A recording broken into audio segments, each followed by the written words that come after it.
Today's topic is meant for a mature audience. This podcast may contain content such as strong language, adult themes, or discussions not suitable for younger ears.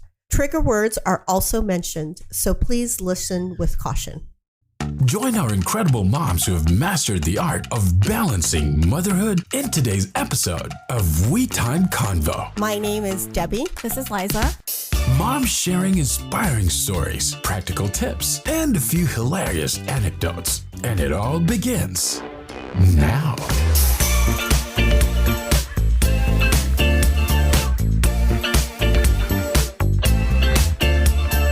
Well, thank you for listening to We Time Convo. Again, Debbie, we miss you. She's, out where as the holidays come up, where our schedules are pretty busy. And then again, I have my wonderful co-host guest, Dawn Marie. And then Marita is joining us today on this episode because we loved her so much. We'll get a scientific point of view from her. So today's topic is Dawn Marie. Dun, dun, dun. Sex education in high school. That we're all laughing about it too. Giggling about it. Yeah. So what would you all like to know more so about it? Because I'm in the thick of it. And Marita is also a parent of some students that we've had go through it. And we do like feedback and how we can improve sex education and health education in our schools. So this week, I have one colleague, he started his sex education. Parents are allowed to opt out of it. And so it's always interesting to hear what parents want to know, what we're actually teaching and going over, because they've gotten a lot of the information from our feeder schools. It's kind of similar. So they begin to teach it in middle school. Yes, I believe 7th, 8th grade. And then sometimes it's even 5th grade. Yes. As young as 5th grade, they'll start talking about it. And I know all the schools are a little bit different, and especially coming out of COVID, what that was all about. And then California keeps on adding and changing things about talking about gender and those type of rights and everything. So that's been interesting because that's not what we all signed up for in my school and district as PE teachers. And we all across the board definitely believe in it. Our students will learn better in smaller group settings, and we have a big group setting in PE. And so this week we went over not sex ed, but fentanyl and the opioids and what to do. I'm going to say Narcan. Yep. Wrong. But that was eye-opening for a lot of our freshmen. I'm like, not only do I want my freshmen and our sophomores and juniors and seniors to have it, but at what point do you keep on reiterating these things? So my goal is to have possibly with my admin sit down and go what's a big global calendar of really important conversations to have with our students constantly and not just one time, especially our seniors going off to college.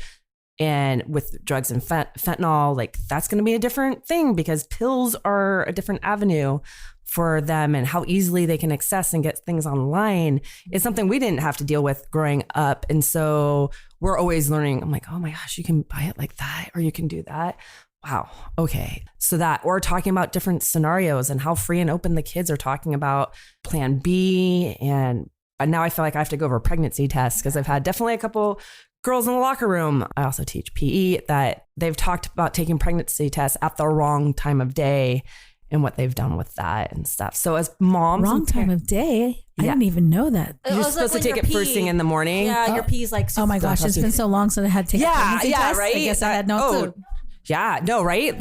And I'm like, well, that's not in the curriculum to go over when to take it, but it seems to come up a couple times during the school year of you don't bring it to school and don't have it in your pocket, that test and stuff. So I have funny, entertaining stories or more serious. So I guess my question is, you're teaching sex education, which could be funny to a lot of high schoolers. But there are some high schoolers that genuinely have questions and want to know, but are afraid to ask because they're embarrassed. Yep. Right. So do you come across that, or do you have students that just don't care and they'll just ask you? I have definite students. We're in a generation that live out loud, that blurt their questions out loud. I definitely have kids who overshare. And then we have them that they can write anonymously on a piece of paper and throw it in a box and ask a general question, as long as it's not specific towards the staff, us, or another peer, in a general question. And those questions have definitely changed over the years of being more specific about and more in tune and more investigative. They have a lot of information at their fingertips with cell phones, but they do not ask Google or Siri or any of, they literally have no reason to ask any adult a question, I feel like, because they have mini computers in their hands, but they still want to hear that verbal. One thing I like that we do, and I don't think the kids quite take advantage of, and I want to figure out a better way, is there's a couple questions in our packet that we use where they're supposed to ask a trusted adult questions. And it's usually about relationships. Like, what was it like for you growing up about dating? What was it like for you about, did anybody discuss sex or different genders or anything? So I had one mom who was great. She used those questions during those time in the car when she was driving her daughter to and from somewhere. She's like, okay, ask me one of the questions. So it was great that they didn't have face-to-face contact, kind of like a soap opera, right? When someone's looking at pouring a drink and someone's standing behind them. And that's how the mom and daughter actually communicated. And I got a lot of information out was in the car driving. So I'm happy about that. I just want to foster more conversations with parents. So I have a kid that is at the same school that I teach at and took the program. And I remember last year in their freshman year, me having to answer those questions. And, it's my son. So I wanted my husband to deal with that. Of course, my husband was busy working. And I said, fine, I will answer these questions, because I didn't know what the questions were, but they were like good, easy questions that it started conversations. And I actually think I'm grateful that my husband wasn't around, because it gave me and my son a chance to connect and talk about things that we don't normally talk about, What were the questions? One of them was about how strict what was like strict when I was growing up, what were my parents' attitudes towards premarital sex, those kinds of things. And I grew up in a very conservative Catholic household, and I don't necessarily have the same exact views about that my parents did. I feel like I'm more sort of open, and I want my kids to learn on their own, but I'm like their guide to help remind them this is what's going to keep you safe and sane. Those are great questions, because I'm trying to remember sex ed when I went, and it was just more of wear a condom. If you don't, you'll get pregnant. We never had these questions that we need to ask our parents, but that's such great questions to ask. Yeah, I think we need to do more of creating a safe space for them to ask questions, not anybody thinking they're an idiot or dumb for not knowing the answer, or thinking that they haven't had an experience with somebody else yet. Because we need to have these conversations every year at every age level, because your freshman self is going to be a lot more different than your 19 or 18-year-old self about to exit school, I think. And the conversations with our students, it's we're not here to judge. We just want to give you the facts and information of how to protect yourself, not just physically from STIs or that, but also talking more about healthy relationships. How do you break up with somebody? How do you set boundaries for yourself of what you're ready to do and not do? And I would like those more conversations to happen, and maybe be myself educated on how to encourage that with other people and the youth, of keeping up on their dynamics of what it actually means to be in a relationship and how to, But that assignment was the conversation starter for my son and I. It helped me feel more comfortable about asking him questions. Granted, he doesn't always ask me questions, but now I not feel like I'm being too intrusive, because we've already had this sort of starter conversation. So I think it's great. I will admit though, so I've had 2 kids go through the freshman PE program at our school, and I don't know what you teach in that thing. I'm a bad mom, because I'm I don't have time to read through the curriculum. With Ava, I don't know either. So don't feel bad. But I trust people like Dawn Marie that okay, you're going to tell my kid what they need to know to be safe. They should know how the pieces work, but they don't always know how the pieces work. Yeah. And so I know that's part of the curriculum, is how things work, because there is no health class anymore. Yeah. That's what I'd love to bring back. If there's anything out of this podcast to come, is bring a set person that talks about this all the time.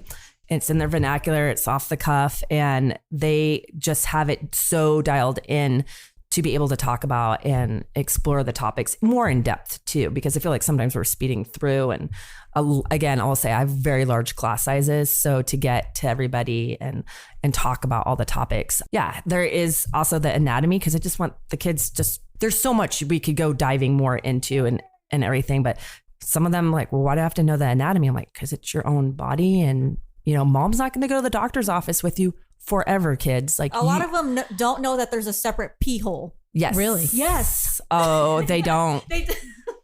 Yep. Don Marie, I'm part of the PTSA. Like if I do have a project like that, maybe like a mental health week, where could I find these people that could talk to the kids? Maybe a professional. Yeah, we work with a really good program called Health Connected, and they've educated, and they're their own entity, and they have educators themselves to come out to the schools. There's a price, and their curriculum is very in depth. Sometimes I'm like, oh my gosh, this is really in depth, but great graphics, great knowledge, and they create a safe atmosphere. That's their thing first is, hey, we're all here to learn. It's not to say you're bad or you know something. And they want to talk to the parents in the community and go like, hey, it's your family values or yours with your kids. We're just giving some facts and information, and we want your kids to come home and talk to you about these things, because you're the nucleus of the first, line of what a relationship should look like possibly, or what your expectations are for your own family. So that's the part about going home and asking the parents about what dating life and such were for you. But Health Connected is a great resource. And then I can always give out a list of resources of other places. It just depends on if the parents in the school agree upon it and are willing to get behind a program. Before COVID, there was a series of like parent workshops that our school would hold. And even at the elementary, middle school, they would hold about internet safety. Do you remember there would be all these things. And I feel like, I don't know, it's just exacerbated by COVID, or we just actually, because of COVID, we have all these things. But there should also, we'd love if we had sort of mental health workshops for parents to help your kid, because we went through some ordeals, and so we discovered them in COVID. Yeah. And so other than just call up Kaiser, I didn't know what else to do to help my kid. Yeah, that's the other thing that I think a lot, talking about healthy relationships, where to go to get tools and resources of if you're not in a great relationship and other people. We go over that a little bit, and that should go more in depth for everybody, for young girls, for everybody, about what's a quality relationship, how do you get out of it, what are red flags, what are green flags, what can you discuss, and where to go. Because sometimes being a 14-year-old kid, you have a lot of peer pressure of, I gotta stick it out with this person because this is my social network, this is everything that's going on, and not just talking to mom and dad are gonna solve the problem.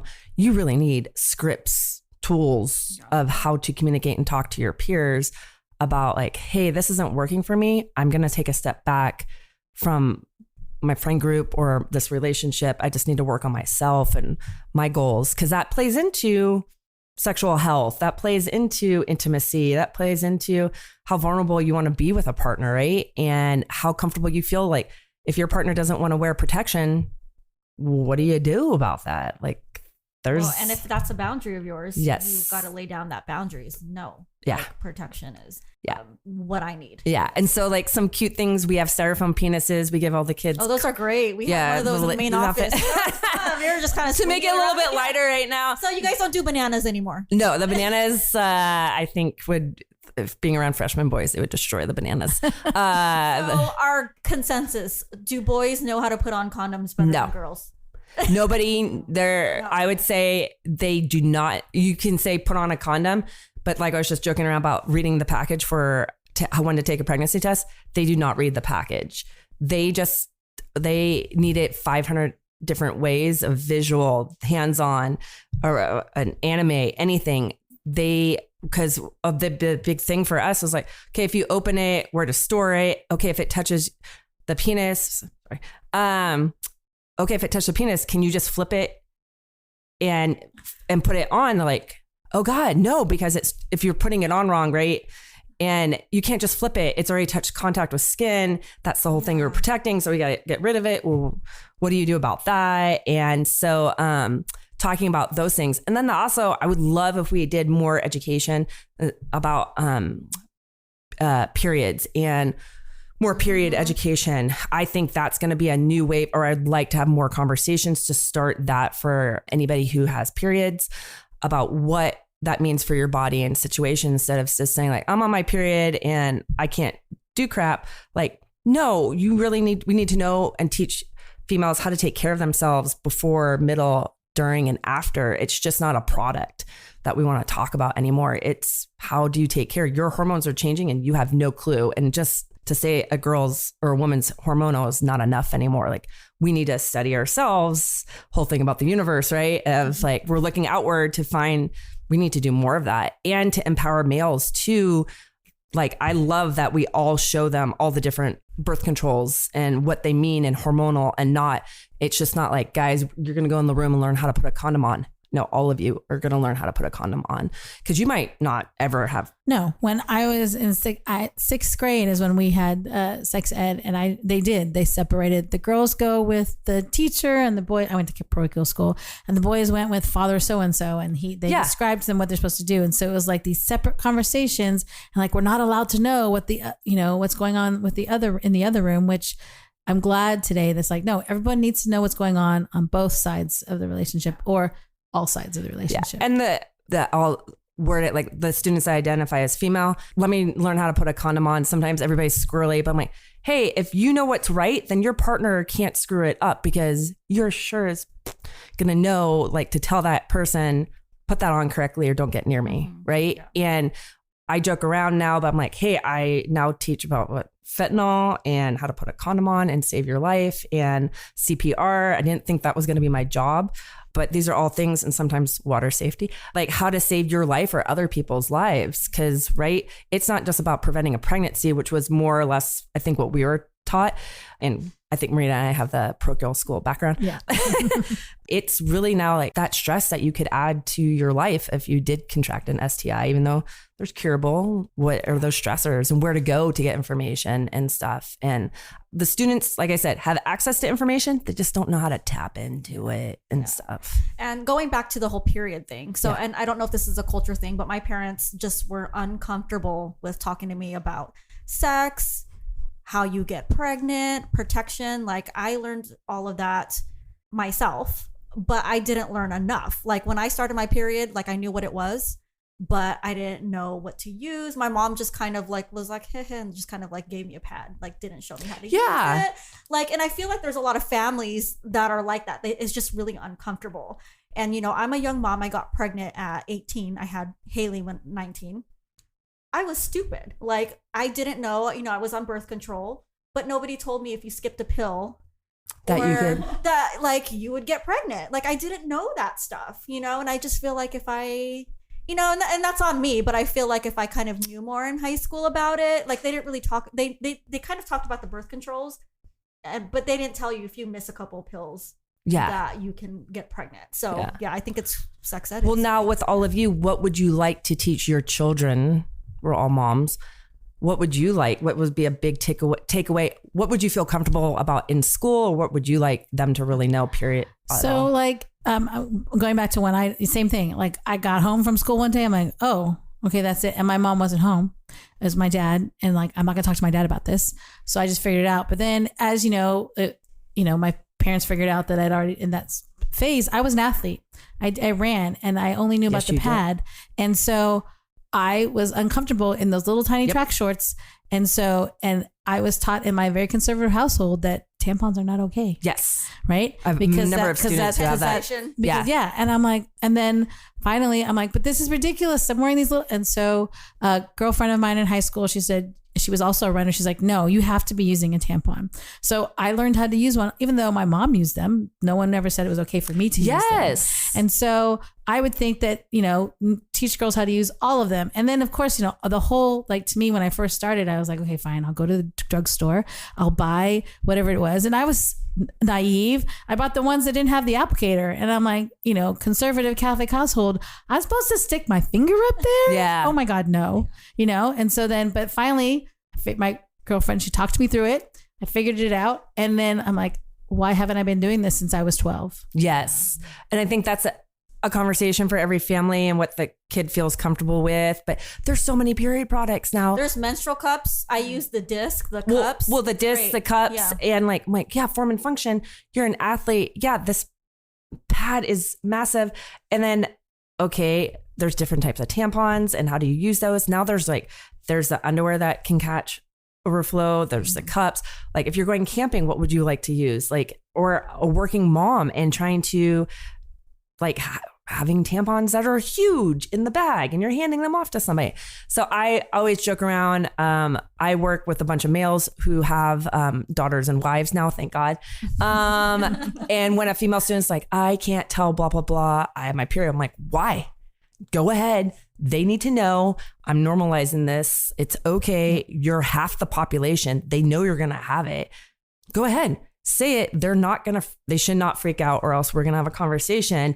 I need more positive male role models too. Who are like, okay, you have it. Do you need a moment? What do you need? And come back, to the group if you're having a bad day with it or anything. And that's what I mean with the girls and any females who are having their periods. Like, let's normalize talking to the men about it too. Cause why do they have to not endure any of this or not, or think we're crazy for having like cramps or like they need to know and be sensitive and caring just as much. Well, even in my own classroom, I still have girls come up and whisper, can I go to the bathroom because I have my period? Like that, and I'm like, yeah, sure, go. it's not a big deal. But the fact that I remember being that age and doing the same thing, like I didn't even want to tell my teacher, that's why I had to go to the bathroom. But it's a little progress, but they're still sort of like, like timid about it. Not that I want them to like burst it out. Yeah. No, but there's respect and responsibility. And I think if we talked more about it, we would know, okay, what is a normal period? This is too heavy. God, maybe you need to go to the doctors and get checked out. What is a normal question to ask the OBGYN? What's, when you go to the OBGYN, how do you prep for that and feel? Also, not to get too graphic, but talking about, we don't get to dive into it too much. What's normal discharge? What isn't? Like poor girls, no one talks about that either. We only talk about pre-cum, way too much. I'm like, great. Which pre-cum you can get pregnant we talk about that. And I'm like, we talk about more about pre-cum than female discharge, which dictates where you are at in your cycle and which dictates when you can get pregnant or not. Because our bodies are naturally really fighting not to become pregnant that much until you get into certain phases of your period. And so that's what I mean by period education. I think if people were aware of how their body worked as the universe works, then we would not have as many issues to come up and discuss. And I know they don't care at this point, the teenagers don't, but like I'm past that point. I'm in menopause, like that whole, right? And no one tells you anything. And like I started early and my doctor's like, you're too young. I'm like, but I'm going through this. What does it mean? And like, so. And doctors, OBGYNs get like a week or maybe it's barely a chapter in a book about perimenopause and menopause. Yeah. We're half the population. There should be way more discussion about our bodies and how to form and function throughout the day, going through that process too. Yeah. What I'd like to know or what I'd like to be talked about more in like sex education is STDs. And I don't know if you already talk about this, but back in my, dating, I've actually met somebody who was very open about having HSV2, which is herpes, genital herpes. He was very open about it. And at first I just kind of like the stigma behind it. I was like, that's gross. And I don't want that. But I actually went educated myself on it. Great guy. We went on a couple dates, but it never like went anywhere.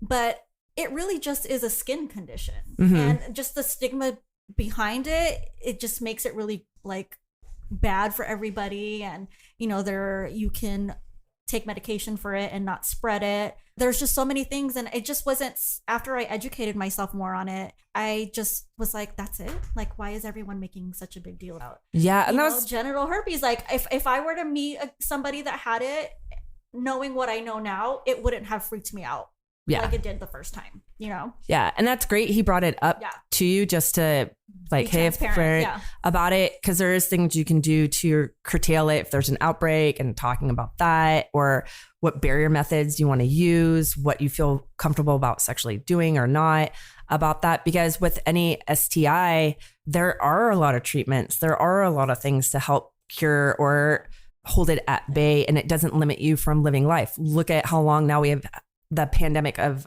HIV AIDS, and talking about that. And now there's, God bless, more medications to either help. You can start taking, if you're with a partner, you can take something to protect yourself besides using barrier methods. And barrier methods, meaning a condom or dental dam. Lord only knows if anybody uses dental dam. We Why also do they call it dental? because the dentist does use it for. Okay. I'm like, because you're not supposed to put your mouth on it. Like, what? No. It's a thin. It's a very thin that could go on genitals. So it's like a female condom. No, female condom will go into internally. Okay. But that could be used as for the vagina, or that could be used for the anus. I see. No, my naivety about that. I'm like, dental dam, is that for oral sex? And that's the thing where you talk about, it's nice to use the words like barrier method, and if you're a vulva owner or penis owner, because that's the other thing. Like, we get taught that it's the vagina. Well, no, the vagina is internal. The vulva is actually the outer labia, the inner labia, and the clitoris. Talking about the clitoral hood, talking about all the nerve endings there. You should have brought like a diagram. Well, if we had there's these two great OBGYNs. Was it Girology, I think? And they have puppets of the female anatomy and the male anatomy, but they do it in such a nice educational way. It's not over sexualized and things like that. We also talk about gender and pronouns and people transitioning and hormones. I never thought I would talk about that. And even with my family conversations, how come you're so calm about it? I'm like, A, that's somebody else's kid. And B, they have the highest rate of suicide and depression. I want everybody to have a healthy relationship. Granted, I've gone through divorce now.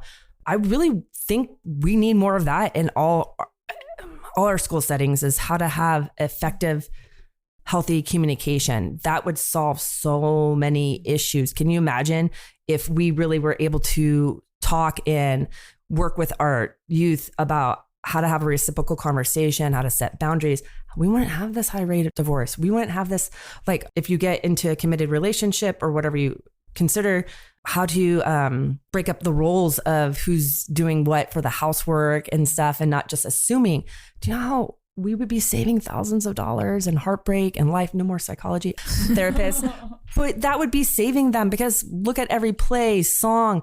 We write about heartbreak and the hard times, but we're not doing anything to solve or eradicate that. We just keep on throwing more to the fire. So that's what I mean. Like, you're talking to our daughters just about showing them how to put a condom on for if they choose to be with somebody who uses a penis or dildo or whatever, to not transfer diseases, but also like, what's a quality relationship for you? What does that mean? Like, and everything. Cause they now talking about all the varieties of relationships out there is another thing. I was like, I didn't know about this. Oh my goodness. Okay. Wow. I'm gonna take a deep breath. And going from the parochial school background, like, there's a lot of variations you can have. There's a lot of, and so I just look at it as like, we want to love and accept, but I'm also, Marita sent me a meme about teachers are very inquisitive and want to find out. I do ask a lot of questions of strangers and people. I'm like, so if I find somebody, I'm like, okay, if you're transgender, how did you communicate that to your parents? How did you communicate that to your future partner? Like, saying an STI is a really big deal to somebody. Like, also, how do you say, like, I was born female, but I identify as male and I'm transitioning? And that's so true. Yeah. Don Marie, is STI the new updated term for? Yeah, because not everything is a disease. So it'll start out as an infection and then it could turn into a disease. If not, yeah. And so that's like one little term change that I think we all grew up with. STDs are still. And one thing I'd like to also put out there is that, of course, you want to prevent getting an STI. But if you do happen to get one, and there's always treatments for them now, is that doesn't mean you're a dirty person. No. Or that you sleep around. I mean, you can easily get an STI the first time you have sex. Yep. If you have unprotected sex or you're not careful. I think that's like our generation, right? Like the late 80s, early 90s when we were teens. Well, maybe Don Marie and I, not you, Liza. No, I was, no. Yeah. 90s, Yeah. I mean, that was the stigma, right? Mm-hmm. That was the stigma around, there was a stigma around AIDS. There was a stigma around STDs, like you got labeled. And so, yeah. Or now there's a lot of kids they have a lot of information. Every once in a while, a group of kids like, I am never getting in a relationship. And I think there's quite a few, if I were to pull them, like, I don't want this. This is too much. And I don't know if that's sad or or good in a way, but they're like, this is too much for me to even fathom about thinking about being with another person. They're focused on school and their own thing, and they'll blurt it out like, this is not for me. I don't want a relationship. It's like, oh, okay. Although I think that's a credit to them that, you know, that we all know that might change, but for them to know that about themselves now. And then, so now they're able to set boundaries. Yeah. As opposed to, I got to be with somebody. Admittedly myself, you know, not knowing who I was and allowed certain things to happen that like now I look back, I'm like, oh, Yeah. I wish I was bolder and stuck up for myself more, then maybe that wouldn't have happened. Yeah. It's new. The other thing is talking about with parents, they've wanted it, is talking about porn. Yeah. Because, okay, your phone that your kid has, unless you're really locking that thing down, look at how everything's hypersexualized. And I'll say that from my own perspective, that everything's hypersexualized. You can really own it. We'll be honest about the way some people dress on campus. You're not leaving anything to the imagination. But in porn, a lot of people thought that was education about how to be intimate with somebody. And they're like, there's a lot of abusive factors in porn that aren't just for being addictive to watching it, but only 7% of women actually come on porn or orgasm, excuse me. Or males aren't that really well endowed. Or that your happiness is indicative of, or your partner, their performance of this big production of everything. And like, that's not really what happens in the real world. And who's making it? Majority of men. They're making it. How much of it is geared towards young girls? And now us being all moms of daughters and such, I'm like, why do you have to say barely legal, barely legal? Oh my God. That message gets engraved in guys to say barely legal. And I want that, or I need a virgin and something else. That message alone and deconstructing that's what I mean. The 14-year-old self to the 18-year-old self is a huge. And let's be honest, it's not just porn anymore. There's so many. My husband teases me because I love the Disney Channel because I don't want to see gratuitous sex. Mm-hmm. You know, it's like, it's sometimes I miss the days when the door would just close and we knew something that they were just being intimate. But now there's so many programs that it is very violent towards women. That's the sex another on thing. TV, In music, and you know, now, so it's everywhere. right? And it makes me sick to my stomach to watch it. So I have, like, you know, Game of Thrones. I can't watch that show. Oh, that I had to. Yeah. Okay. I couldn't watch that show. And sometimes I couldn't tell if it was a woman being raped or if it was someone being killed. And I'd go grade papers in the room with the earbuds in. Cause I mean, I know people love that show, but I just couldn't watch it because of that reason. No, I had to talk with one of our other math teachers because he really loves it. And I'm like, I love Game of Thrones. yeah, but isn't it? I get it. I know. Every period piece, there's a woman being raped. There's a woman being raped. There's a woman being raped.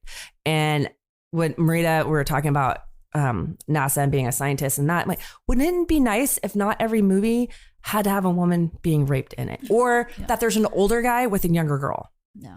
Every storyline has an older guy with a younger girl. It feels like there's an agenda. They want to normalize that. Yep. And like, no, that is not okay. My question to you is, do you talk about consent? With the Yes, students? that's a great. Sorry. Yeah. Talking about rape and Yeah, Game of yeah, Thrones, no. but is that something that you guys talk about? Yeah, that's a big thing that we do bring up and talk about is consent and what that looks like. So yes has to mean yes. It's not no means no, no means no anymore.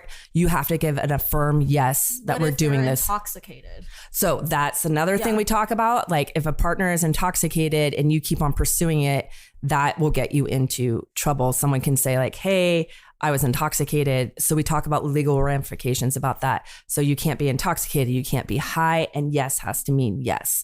So until you get a confirmed yes, can I kiss you? Can I touch you? Can we do this?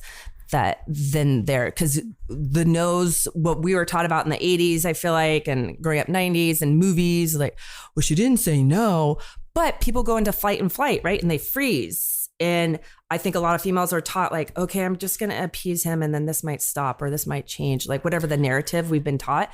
And so giving that yes means yes is hopefully going to encourage more people to be like, okay, did they say yes? Because even educating my male peers about like, yeah, there's been plenty of times where someone's made an advance and I was like, I wasn't expecting that at all from you right now. I'm trying to get out the door. And and stuff. And I'm like, yeah, yes has to mean yes, because it doesn't put ownership just on the female anymore. That's where I feel like, Yep. and I think that's kind of sweet and enduring now too, of like, hey, can I hold your hand or kiss? And it's one thing once you get more into a longer term relationship, but initially, everybody needs to learn, because you get asked all the time questions about yourself, but some people just assume, I think they've either been taught or they assume like, oh yeah, if I lean in, she has to kiss me, or they have to kiss me. And so it's great that, we definitely talk about that, because it's eye-opening for them to discuss, because they're going to parties now and they've seen other peers and how they act, and Underage drinking or intoxication. Yep. You can get in legal trouble if you're the one initiating it and the other person's intoxicated or high. And so not to do that. There's a great YouTube video about drinking tea and not forcing tea on somebody. So it's to use instead of saying sex. And so it's a stick figure, and he's talking and narrating like, hey, if someone's asleep, would you still give them tea? No. Would if someone came over and you offered them tea, and even though they said yes to come over, but then when you offer them tea and they said no, they don't want the tea. Like, listen up. If someone says they don't want something, do not keep on pressuring. I'll share that video. That's probably one of the best videos. And the birds and bees video, where there's little kids and the parents, and it's different types of groups of parents talking to their kids about trying to explain sex and intercourse. And these little kids, because it's kind of helpful for us, like there might be a 7 to 8 year old going like, yeah, I know about that. And the dad's like, how do you know about that? He's like, my brother told me. I was like, yeah, sometimes you've had siblings come home from sex ed class and they've talked about it. And trying to tell our students like, hey, just because we're your parents doesn't mean we ever had the rule book about how to explain this stuff to you. So give your parents a break sometimes too. And that starting those conversations, like no one taught us how to talk to you in this generation about explaining the birds and bees, whatever phrase you want to use. And the whole thing about consent, because your family dynamics have changed over the years of what that might look like and sound like. So it's very interesting about the psychology and the human nature of everything. Yeah. We're cutting short on time. I could talk. This is another thing that like we can talk about forever. We should probably have a part 2 at some point. Well, I think it's so much good that you want to talk about it. Yeah. And I think it's good to keep these conversations going for everybody. Because either if I'm right or wrong about any facts, please call it out. But it's just have that conversation and be open to it with your students or peer or kids, or you don't have to feel like, okay, I don't have the right phrase to use, stumble upon it, because your kids are going to see like you're human and you're at least trying. That's the biggest takeaway from all of this. We can invite one of our talking heads, our teen talking heads. Oh, yeah, that would be great. Ask, well, right there and we then. got to put that down. But thank you, Dawn Marie, and thank you, Liza. Marita. Thank you, ladies. Gosh, it's such a great conversation. We could just go on forever. And don't forget to follow us on Instagram, WeTimeConvo_podcast on Instagram, and then give us a 5-star rating on Apple Podcasts or Spotify. Give us those ratings so that we can finally get some sponsorship. Money. Right? And so Irene can do this full time because she's a great producer. But yes, she is. Thank you guys so much, Marita and Dawn Marie. Oh no, thank you, Irene and Liza. All right. Thank you.